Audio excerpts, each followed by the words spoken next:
Estamos de nuevo con ustedes para continuar con estas sesiones de consejería pastoral. No es terapia, mis hermanos. No es consejería personal. Son solamente algunos vislumbres de la consejería que en Ribera del Quebar le damos a la gente que nos lo solicita. Nosotros vamos a mucha gente con necesidad. Pero nosotros en Ribera del Quebar, y creo que en algunos otros ministerios, no damos la consejería porque la veamos la necesidad, la reconozcamos o sepamos que hay una necesidad de consejería, sino cuando la gente nos la pide. Dios les bendiga, bienvenidos en esta tarde. Estamos agradecidos con Dios y entregamos al buen Dios omnipotente, trascendente e inmanente. Le entregamos nuestra gratitud porque nos da la oportunidad de estar con ustedes a través de este medio.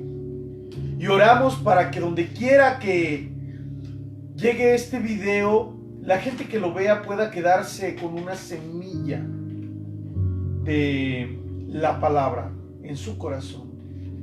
Oramos por aquellos que se encuentran enfermos, por nuestros hermanos que se encuentran y que son víctimas de este terrible virus que tiene tan atormentada la sociedad. A nuestros compañeros pastores que se han ido, a la gente que ha partido, que ha dejado este plano temporal para estar con el Señor, lo cual es mucho mejor, aunque nos duele y aunque sea estar mejor con Él, no queremos arriesgarnos ni nos queremos arriesgar. Que Dios les bendiga, bienvenidos. Quiero dar lectura. Hay un pasaje en el libro del profeta Isaías que es un pasaje bastante tétrico y que parece que estamos leyendo los conceptos que se tienen en los hogares en nuestra sociedad en el día de hoy. Dice la Biblia en Isaías capítulo 5 versículo 8: ¡ay de los que juntan casa a casa y añaden heredad a heredad hasta ocuparlo todo! Es una pregunta. ¿Habitarán ustedes solos en medio de la tierra? Ha llegado a mis oídos de parte de Jehová de los ejércitos que las muchas casas han de quedar asoladas, sin morador, las grandes y hermosas. Y 10 yugadas de viña producirán un bato, y un homer de semilla producirán un efa. Dice el versículo 11 del capítulo 5 de Isaías: ¡ay de los que se levantan de mañana para seguir la embriaguez, que se están hasta la noche, hasta que el vino los enciende, y en sus banquetas hay arpas, vihuelas, tamboriles, flautas y vino, y no miran la obra del Señor, ni consideran la obra de sus manos? Luego nos brincamos al versículo 18. El versículo 18 dice: ¡ay de los que traen la iniquidad con cuerdas de vanidad, y el pecado como con coyundas de carreta, los cuales dicen: vengan ya, apresúrese su obra, y veamos, acérquese y venga el consejo del Santo de Israel para que lo sepamos? El problema del ser religiosos sin hilar el concepto con la vida práctica. Versículo 20 me da miedo, mis amigos. Dice: ¡ay de los que a lo malo dicen bueno y a lo bueno malo, que hacen de la luz tinieblas y de las tinieblas luz, que ponen lo amargo por dulce y lo dulce por amargo! ¡Ay de los sabios en sus propios ojos, y de los que son prudentes delante de sí mismos! ¡ay de los que son valientes para beber vino y hombres fuertes para mezclar bebida! Los que justifican al impío mediante cohecho y al justo quitan su derecho. Siempre que usted lea en la Biblia la expresión "ay", por sentido común, por un conocimiento común, no está dando una alabanza. Por sentido común, por un conocimiento llano y simple, nos está advirtiendo en nuestro castellano. Si nosotros nos vamos al hebreo, el hebreo está hablando de una maldición, es decir, cuando usted lee estos ayes en la Biblia, está diciendo maldito. Porque todo es retribuido, iglesia. Amigos, todo lo que nosotros hacemos tiene una retribución. La Biblia dice que lo que el hombre siembra, eso es lo que el hombre cosecha.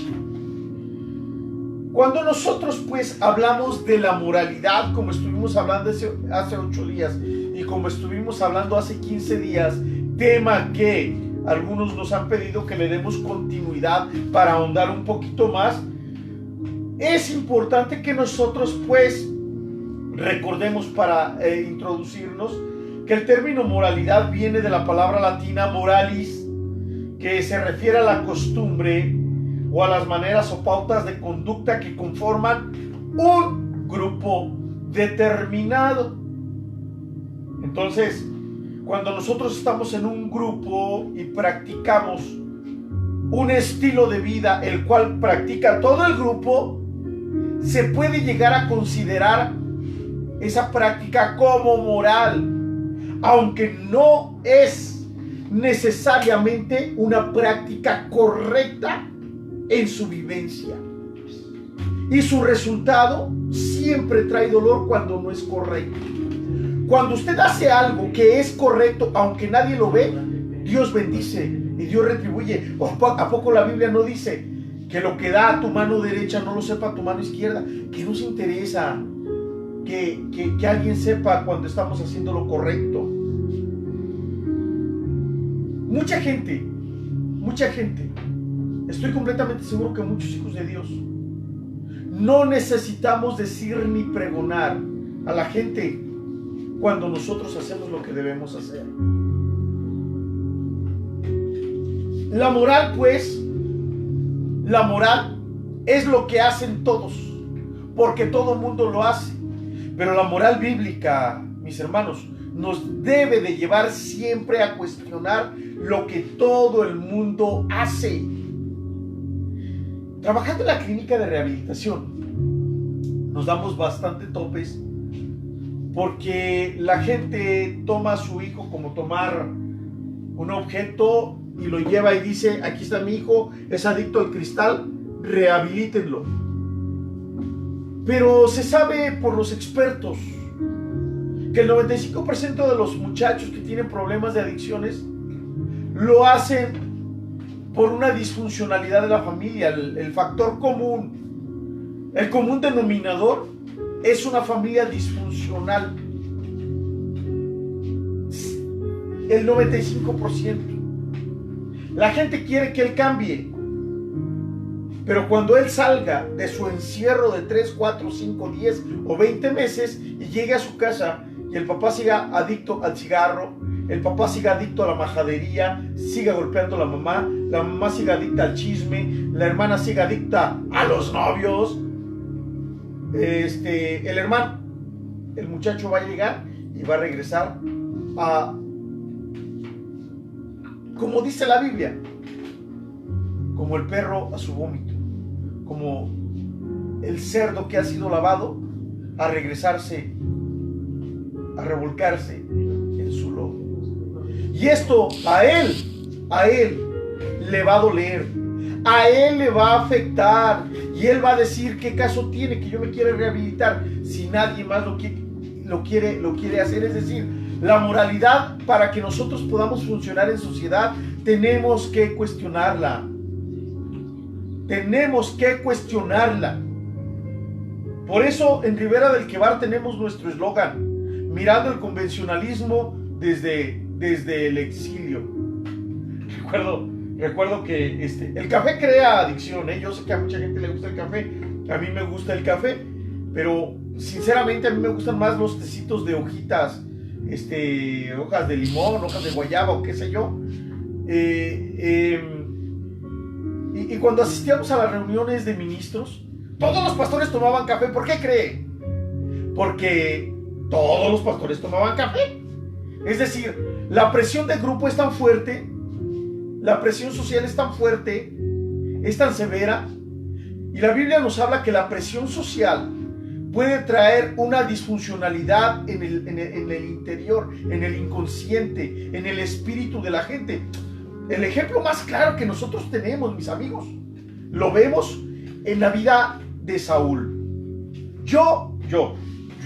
No es teología. Su servidor le ha llamado el espíritu de Saúl a aquella gente que tiene muchas aptitudes, es muy capaz, es muy bonita, es muy bien parecida, es muy diferente en su aspecto físico, pero su interior carece de disposición para atravesar y pasar por procesos. Y tenemos mucho liderazgo con este espíritu de Saúl, porque no han pasado por procesos, pero ocupan una situación de preeminencia, y resulta que Saúl de un momento a otro estuvo con los profetas y comenzó a profetizar. Presión de grupo, la presión social, lo que hace la mayoría, lo que la mayoría acepta. Yo realmente admiro a aquellos que se atreven a decir no. Felicito a aquellos que dicen no, porque ustedes lo hagan, yo lo voy a hacer. Yo felicito a aquellos que dicen, sea bueno o sea malo, aquellos que dicen no. Recuerdo a un joven que fue a una iglesia en donde la iglesia danzaba, el muchacho no danzaba, se les quedó viendo a los demás y le decían, danza para que Dios te alabe. No, porque ustedes lo hagan, yo lo voy a hacer. En mis convicciones está el no hacerlo. Qué fina moral. Eso es lo que nosotros nos debemos de atrever a hacer para poder cuestionar el concepto de moralidad que hay en determinado grupo. Hablábamos en días pasados acerca de una cultura de confusión. Pero es un hecho. No le estoy preguntando, ni nadie me preguntó a mí, si quiero o no quiero formar la moralidad en mis hijos y la moralidad en mi propia vida, o la moralidad en los que están bajo mi mentoría. Es un hecho de que tenemos que formar moral. Cuando usted tiene una moral, no necesita que le pongan una cámara en la solapa si es policía para corroborar que no está haciendo actos ilícitos. Cuando usted es una persona moral, no necesita poner cámaras de seguridad para que vean que efectivamente está haciendo las cosas. Sin embargo, mis hermanos, no todo es fácil. En el desarrollo de la moralidad tenemos que pelearnos con el mundo completamente, y más los que estamos enseñando una moralidad bíblica. Tenemos que pelearnos. Acabo de leer esta parte en el libro del profeta Isaías, donde dice, ay de los que juntan casa y casa y casa y piensan que siempre van a tener más. Ay de los que se levantan en las mañanas para seguir bebiendo y embriagándose. Otra parte dice, ay de los que traen la iniquidad con cuerdas de vanidad. Fíjese, otros dicen, ay de los que a lo malo dicen bueno y a lo bueno le llaman malo, que hacen de la luz tinieblas y de las tinieblas luz. Ay de los sabios en sus propios ojos, ay de los que son valientes para beber vino, etcétera, etcétera, etcétera. Es decir, el versículo que aquí a mí me llama la atención para cuestionar la moralidad es aquel que dice, ay de los que a lo malo le llaman bueno y a lo bueno le llaman malo. Y no estoy hablando de ideologías, estoy hablando de pequeños conceptos que hacen grandes estilos de vida, mis hermanos. Siempre que nosotros hablamos de moralidad, tenemos que enfrentarnos a la cultura. Siempre que nosotros hablamos de moralidad, tenemos que cuestionar nuestra cultura. Siempre que nosotros hablamos de moralidad, en México celebramos, mis hermanos, el 21 de marzo, el día del natalicio del expresidente de México, Benito Juárez, que dicen ellos, los ministros religiosos, los ministros de culto, afirmamos que trajo una libertad de culto. Por favor, mis hermanos, a Benito Juárez le importaba un carajo el Dios que tenemos nosotros. ¿Qué era Benito Juárez? Benito Juárez era un masón y ha sido uno de los peores presidentes que ha tenido México. Y mire que no quiero echarme encima a los que son fans de Benito Juárez, pero a Benito Juárez no le interesaba eso. Él estaba en contra del clero, no estaba a favor de la libertad de culto. Y es diferente. Que a medida de que pasa el tiempo se ven las cosas de otra manera, bueno, pues es diferente, ¿no? Bien, tenemos entonces nosotros que desarrollar la moralidad. Mi consejo como pastor es que para que podamos desarrollar una correcta moralidad, tenemos que cuestionar el ejercicio de paternidad o el ejercicio de tutoría o el ejercicio de pastoral o el ejercicio como profesores, el ejercicio como educadores que estamos ejerciendo. Seamos educadores seculares o seamos educadores espirituales, pero tenemos que cuestionar qué ejercicio de mentores estamos haciendo. Y entonces recordamos, hay 3 tipos de ejercicio de mentoría. Un método o un ejercicio de mentoría autoritaria en el que yo mando porque soy el jefe, el que yo mando porque soy el maestro, el que yo mando porque soy tu papá, el que yo mando porque, etcétera, etcétera, es autoritario. El ejercicio permisivo, el que hagan lo que quieran. Algún día la vida les llevará a aprender. O, número 3, el ejercicio democrático. Y aún en alguno de estos 3 ejercicios, mis hermanos, hay riesgos en ese desarrollo moral. Uno de los riesgos, la predominancia del castigo. Atrévase a cuestionar la moralidad del mundo en el que vivimos. Atrévase, y si no tiene cuidado, usted será sumamente extremo y predominará una forma de ver a la sociedad intransigente, intolerante, severa, y eso repercutirá con los que están a nuestro cuidado, y entonces se llevará a cabo un castigo. Y qué terrible va a ser que nuestros hijos o que los que están bajo nuestra mentoría vean la moralidad como sinónimo de castigo. Y es ahí donde yo, Tomás, como pastor, Tomás como terapeuta, Tomás como profesor o Tomás como padre, tiene que cuestionar: ¿soy autoritario, soy permisivo o soy democrático? Otro riesgo es la dificultad para comprender conceptos morales.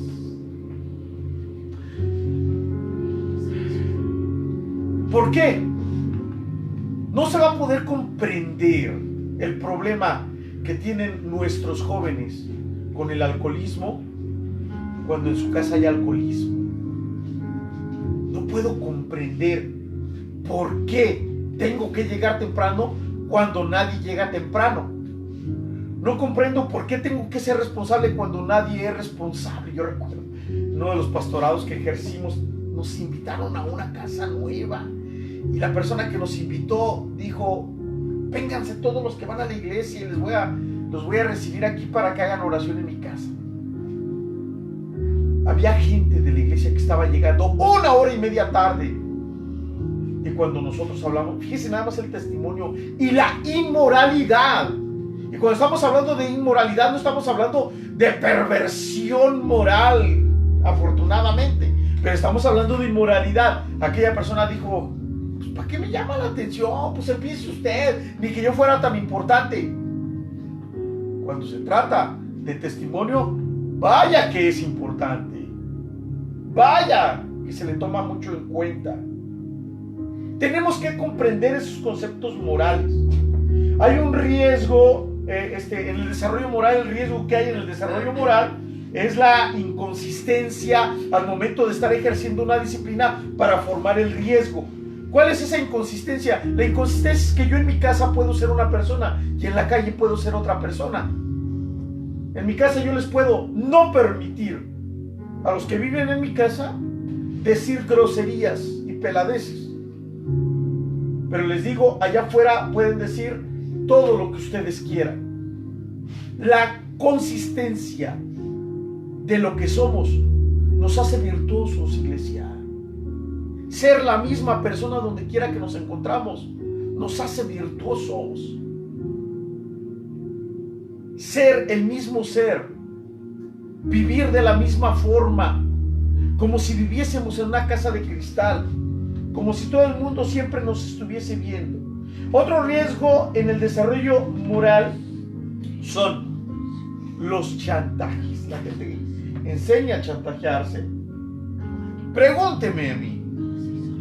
Pregúnteme cuando estamos enseñando. Yo recuerdo que había una mujer que tenía problemas con alcoholismo, ¿no? Y tenía pues relativo tiempo por allí siendo parte de la congre, pero no se quería arrepentir, ¿no? Porque le gustaba y estaba pidiendo que hubiese algún retiro, algún encuentro de estos que han sido muy famosos, sobre todo en las iglesias neopentecostales o emergentes, para que ella fuera liberada, pero no se quería arrepentir. Fíjese, ¿eh? Y me decía, es que si yo me muero de alcoholismo, usted va a tener la culpa. Yo le dije, ¿y yo por qué? Pues usted arrepiéntase, busque ayuda y busque la forma de salir de esto. Es que yo quiero un encuentro para poder salir de esto. No necesitamos encuentros. Los eventos no cambian nuestra vida. Lo que cambia nuestra vida son los procesos. Es cuando nos desilusionamos de nuestra forma de vivir y cuando nos desilusionamos y que verdaderamente nos duele y lloramos y decimos, chale, qué miserable soy, me mancho, me paso, y que se nos quite el sueño y que se nos quite el hambre y que verdaderamente tocamos fondo, entonces hay una evolución y hay una transformación en nuestra vida, porque la antigua pasada manera de vivir nos desilusionó y queremos vivir diferente. Pero cuando me gusta y estoy esperando que algún día haga un encuentro, manipulen mis sentimientos, me hagan llorar y me traigan catarsis. No, mis hermanos, si usted quiere tener catarsis, no se espere a un encuentro. Mire, vea la película de La tumba de las luciérnagas y con esa hace catarsis. Vea la película del perrito al que se le muere su dueño y el perrito lo espera allí en la estación de tren para que haga catarsis. Y después de que haga catarsis, cuando esté haciendo catarsis, pero no se espere a un evento. La moralidad no se forma con eventos. El crecimiento no se forma con eventos. El crecimiento espiritual se forma, mis hermanos, se forma cuando nosotros estamos adquiriendo el aprendizaje y cuando nos damos cuenta que no es el rumbo y entonces lo cambiamos, es decir, cuando hay arrepentimiento. No es con chantajes. Otro riesgo es la discrepancia entre conceptos y conductas, sobre todo nosotros como padres. La vida moral no se impone. La vida moral se inspira. No somos, decía una persona me decía, no, si no hacen caso, pues hay que castigarlos para que aprendan la conducta. ¿Cómo lo vamos a castigar para que aprendan la conducta? Estuvimos un tiempo ministrando y dando cobertura y apoyo espiritual a un lugar en donde la gente que iba a ese lugar tenía que sentarse bien, poner sus manos sobre las piernas y estar derechitos. Y si aquel muchacho bostezaba, ¡hey! ¿Por qué bostezas? Pues a lo mejor uno es mal predicador y los arrulla. Y si aquel pedía mucho permiso para ir al baño o necesitaba salir mucho al baño, se le llamaba la atención, ya fuiste hace rato al baño, ¿no? Es decir, y decían, tenemos que castigarlos para que aprendan a estar en el culto. Pues, espérenme, pues si no somos los conquistadores católicos españoles que llegaron con la fuerza, con el látigo y con el castigo a imponer una nueva religión. No somos esos. La vida de la moralidad, como la vida de la espiritualidad, no se impone, esa se inspira. Esa verdaderamente se inspira. ¿Vale la pena ser una persona honesta? ¿Vale la pena ser una persona puntual? Dice Homero Simpson que él siempre se porta mal y nunca recibe su merecido.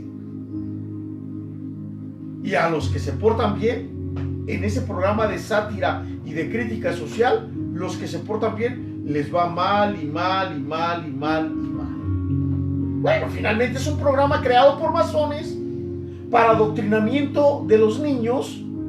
Y es un programa que se burla de Dios mismo, ¿no? Y no estoy siendo exagerado. Nosotros vemos ese programa. A mí me gusta el programa, reímos a carcajadas con las ocurrencias, pero no quiere decir que no alcancemos a percibir hacia dónde nos está llevando ese tipo de programación. La congruencia, mis hermanos, entre conceptos y conductas, porque la moralidad no se impone, se inspira. Número 6. A veces discrepamos con la pareja, con la esposa, con el esposo, con los directivos, con los otros compañeros de trabajo sobre la disciplina o sobre la formación de la moralidad en los que están a nuestro cuidado. Y cuando no se inspira la moralidad, viene a florecer lo contrario. No tenemos una persona honesta, ni tenemos una persona amable, ni tenemos una persona amorosa, ni tenemos una persona puntual. Tenemos una persona como resultado rencorosa, iracunda, que quiere venganza, que quiere agresión, que se avergüenza de sus padres, que se avergüenza de su fe, que se avergüenza de los maestros, etcétera, etcétera. Y entonces hay una relación dañada entre padre e hijo, maestro y alumno, pastor y oveja, terapeuta y aconsejado, patrón y empleado. Y entonces el empleado tiene que aguantar aunque no soporte al patrón. Decía un señor muy honorable de nombre Martín Ramírez, ya se encuentra con el Señor. Decía: para los patrones ningún empleado es productivo, y para los empleados ningún patrón es bueno. Diferentes perspectivas. Una imagen dañada por falta de una moralidad. Y entonces hay una lucha de poderes, un círculo vicioso, y está entre el estira y la afloja, y afloja entre la esposa y el esposo, padres, hijos, patrones, empleados, maestros, alumnos, directivos, trabajadores, educandos, alumnos, etcétera, etcétera, etcétera. Y entonces tenemos una sociedad que está en el estira y afloja, que está jaloneándose, y por eso no podemos trabajar en equipo. Por eso no sabemos trabajar. No es asunto de un concepto, es asunto de una moralidad. Yo me quedo fascinado y verdaderamente he visto cómo hay muchachos que no sé si son influencers o algún otro tipo de estos entes millennials que han salido en los últimos años, que agarran su bolsita, se ponen sus guantecitos, un cubrebocas y están recogiendo la basura por la orilla de las carreteras. Si lo hace con el motivo más puro, qué bueno, un ejemplo digno de imitar. Si lo hace para ganarse seguidores, como seguramente se hace. Recuerdo, hace unos años, fuimos a repartir cobijas para los indigentes en el centro. Y pedimos apoyo a un ministerio muy reconocido aquí en Morelia. Bastante pudiente el ministerio. Llegaron en carros y no llegaron en la combi y en el transporte como nosotros. Llegaron en carros. Era la noche, 10, 11 de la noche. Y llegaban bastante pudientes. Se ponían con el pobre indigente para darle la cobija. Y el pobre muchacho ahí todo drogado, todo temblando de frío, todo avergonzado y apenado. Y ya quien dirigía aquel grupo aquel grupo social pudiente, formaba a todo su círculo de gente y se tomaban la selfie y la subieron al Facebook, ayudando a los indigentes en el centro. No. Eso es más inmoral que cualquier cosa. Le decía Friedrich Nietzsche, el famoso Nietzsche, que sí tengo libros de Nietzsche por aquí, decía no es el santo de mi devoción, no lo recomiendo, pero decía él que si las limosnas a los mendigos se dieran por piedad y no por prestigio, hace mucho tiempo que los pordioseros hubieran muerto de hambre. Por eso yo no le creo a las organizaciones ni a los grupos sociales determinados que hacen las cosas para salir en redes sociales, para formar páginas. No nos gusta. ¿Por qué lo hacemos nosotros? Y no la subimos a redes sociales. ¿Por qué lo hacemos nosotros? Porque los corporativos que nos apoyan nos piden evidencia fotográfica. Porque estamos viendo por parte de Voces de Contracultura la posibilidad de que el SAT nos autorice los recibos deducibles de impuestos para poder ejercer un ministerio social, no solamente espiritual, sino también social, no solamente Ribera del Quebar, sino también Voces de Contracultura, de una forma más efectiva. Y el SAT nos pide fotografías de con cuánto tiempo de anticipación hemos estado ejerciendo esta labor social. Por eso la labor social que ejerce, y nunca lo hemos dicho, Voces de Contracultura, ¿sabe de dónde sale? Quitándonos comida a nosotros para llevarla a gente que la necesita. Y entonces agarramos la computadora, y agarramos el teléfono y nos ponemos en contacto con nuestros amigos. Oye, tenemos en planes esto y esto y esto y esto. ¿Nos echas la mano? Sí.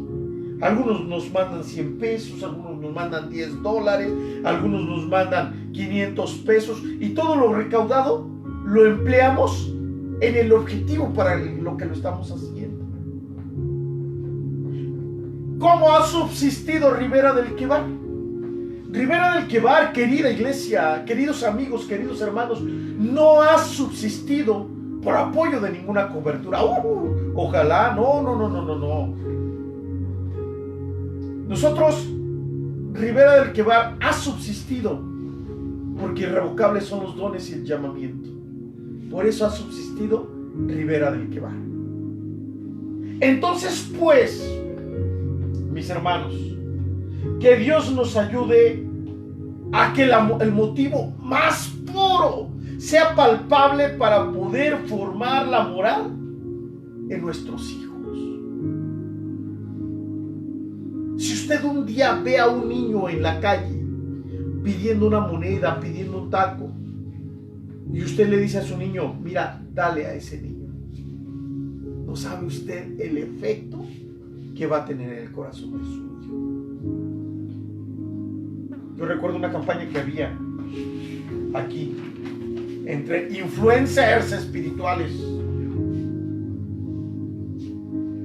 en la que se estaba pidiendo que a los viene no se les diera propina, ni tampoco a los chavos que limpian el parabrisas en los cruceros. Algunos dicen, ganan más que yo que soy abogado. Otro decía, ganan más que yo que soy profesor. Posiblemente, es que lo utilizan para drogarse. Pues fíjese que yo conozco muchos chavos que se dedican a eso y no lo hacen para drogarse. Además, los que hemos trabajado con chavos drogadictos, con hombres en problemas, con vicios, sabemos que una persona no se droga por el gusto de hacerlo, se droga para escapar de su realidad. Eso lo hemos entendido. ¿Cómo? Bajándonos de un carro. ¿Cómo? Arremangándonos las mangas de la camisa, quitándonos el disfracito, de presbítero colgando la corbatita por ahí por un lado, dejando que niños que traen mocos nos den un beso, poniéndonos a platicar al nivel del tú por tú. Yo recuerdo un día que unos chavos iban con la guitarra y me dijeron, a ver, cántanos una canción. Y yo no sabía qué canción cantarle al montón de grupos de chavos de la calle. Me sentí completamente apenado, porque pues sí conocía algunas canciones y dije, tengo que buscar la manera.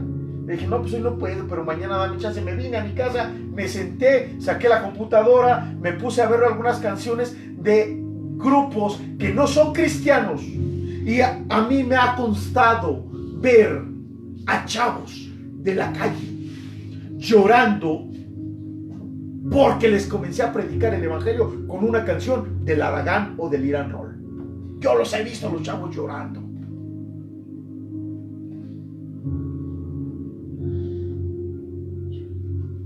Que Dios bendiga a los salmistas de la actualidad.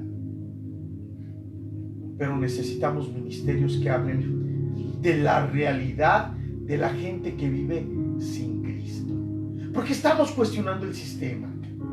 Porque Rivera Alquevar cuestiona el convencionalismo desde su exilio. Hay varios tipos de estatus moral. Tengo 5 en mi lista de estatus moral. El primero es un nivel amoral. El nivel de moral, permítame la redundancia, de nivel de moral amoral, carece de principios internalizados. Obedece pues porque tiene que obedecer, pero si no hay principios de obediencia, o si los hay, pues hay que los haya.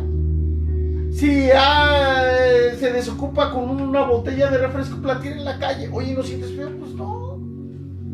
Platiqué con un joven hace poco.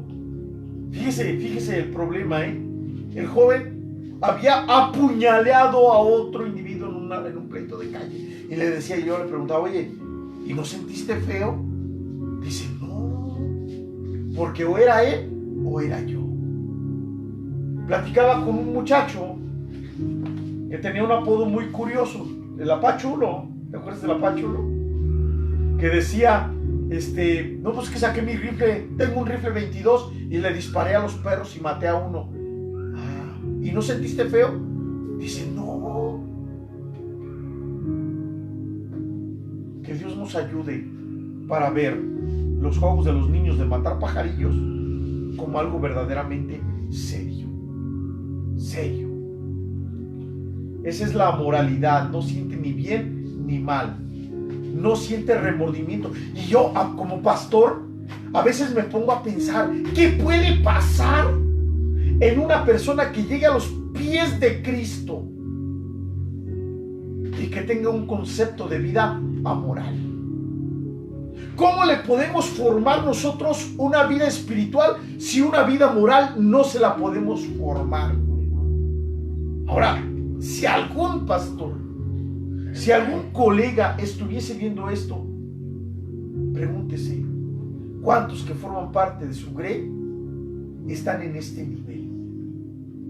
No estamos hablando de inmorales, porque los inmorales, pues usted les lee el reglamento y dice, mira, aquí dice que la inmoralidad, esto y esto y esto, te vamos a disciplinar y lo disciplina 6 meses. No. De un nivel amoral, en el que no tenga remordimiento, no tenga ganas de buscar a Dios, no tenga ganas de hacer lo correcto, simplemente donde esté, así se maneja. Hay un nivel de estatus moral que se llama oportunista. En este estatus, la persona se interesa mayormente en sí mismo. Tiene en cuenta el interés de otros solo para alcanzar sus propios fines. Eso se llama, o este nivel de moralidad, ay Dios mío, son los políticos. Para que usted pueda ser un buen político, no necesita ser moral, porque se va a sentir mal, se va a sentir atroz. Necesita ser una persona con un nivel de moralidad oportunista.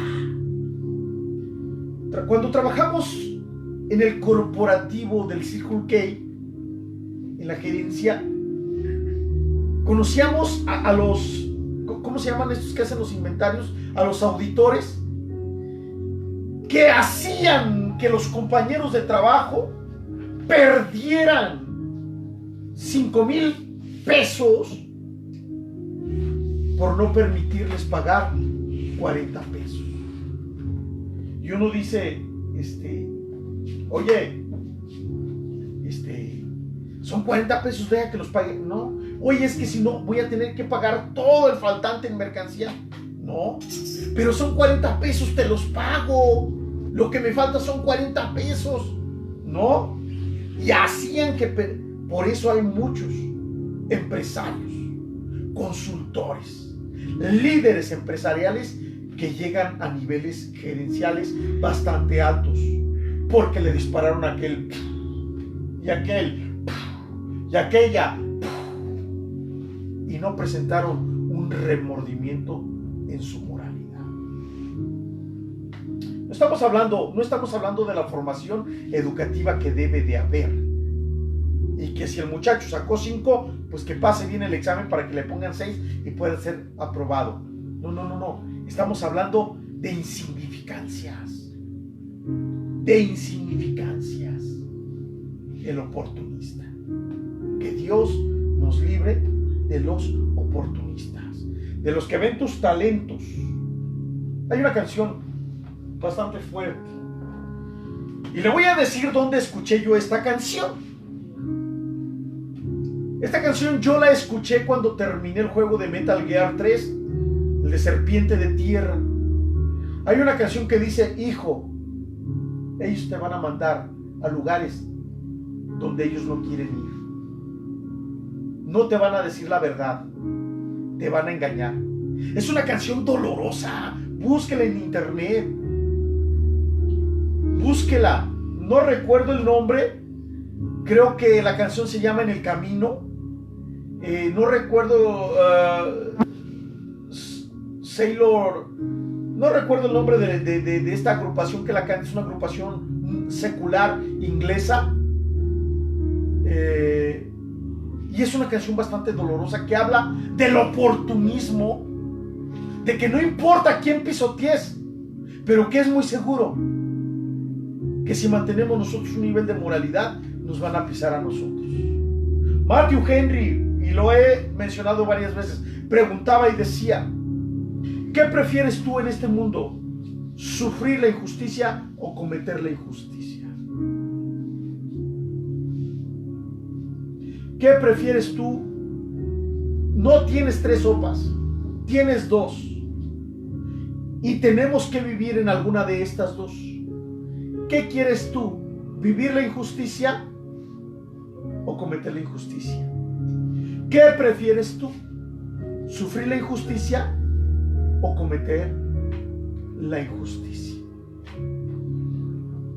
Por eso, mis hermanos, mis amigos, sí tenemos que cuestionar la forma como funciona el mundo. El conformista, este muchacho que tiene una moral conformista, su principio moral es seguir las acciones de los demás y hacer lo que los demás hagan.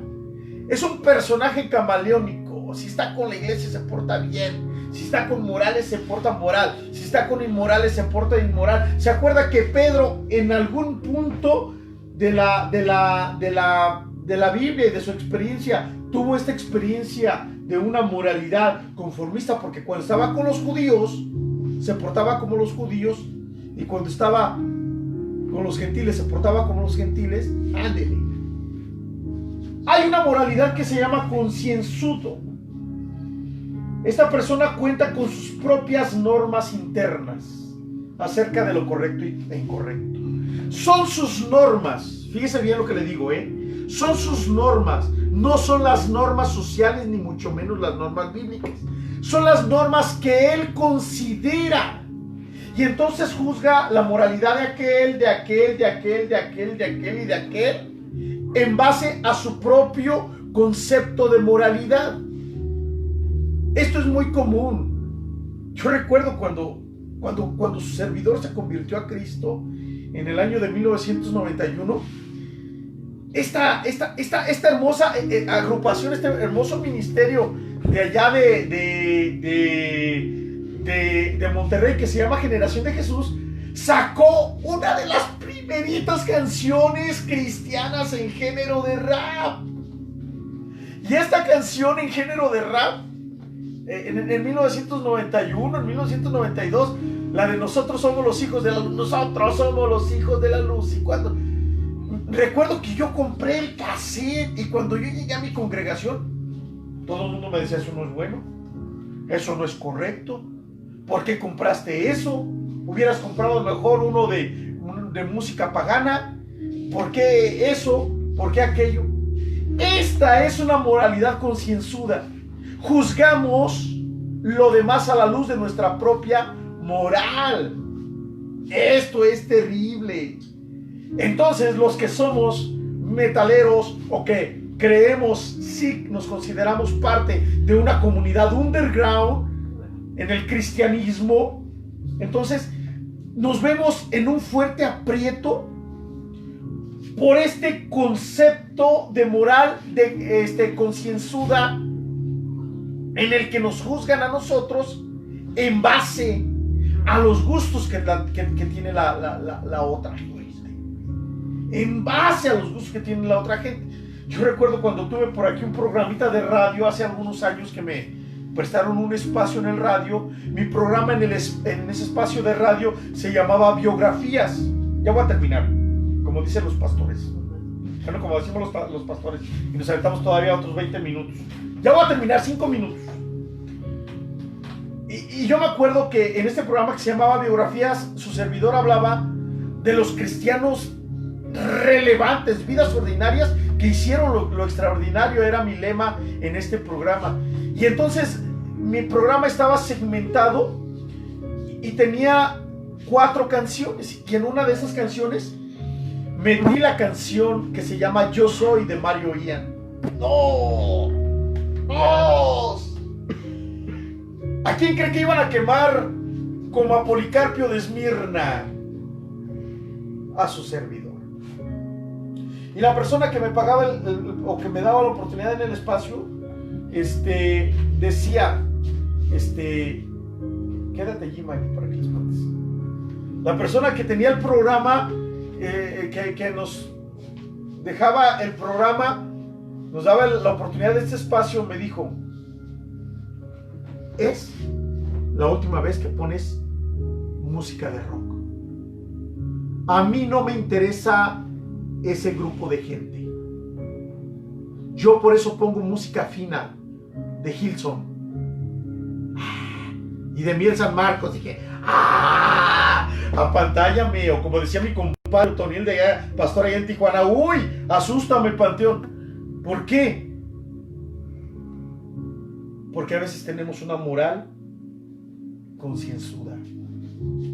Vemos las vidas de los demás a la luz de nuestra propia moralidad. Pero hay un nivel de moralidad muy hermoso que se llama racional.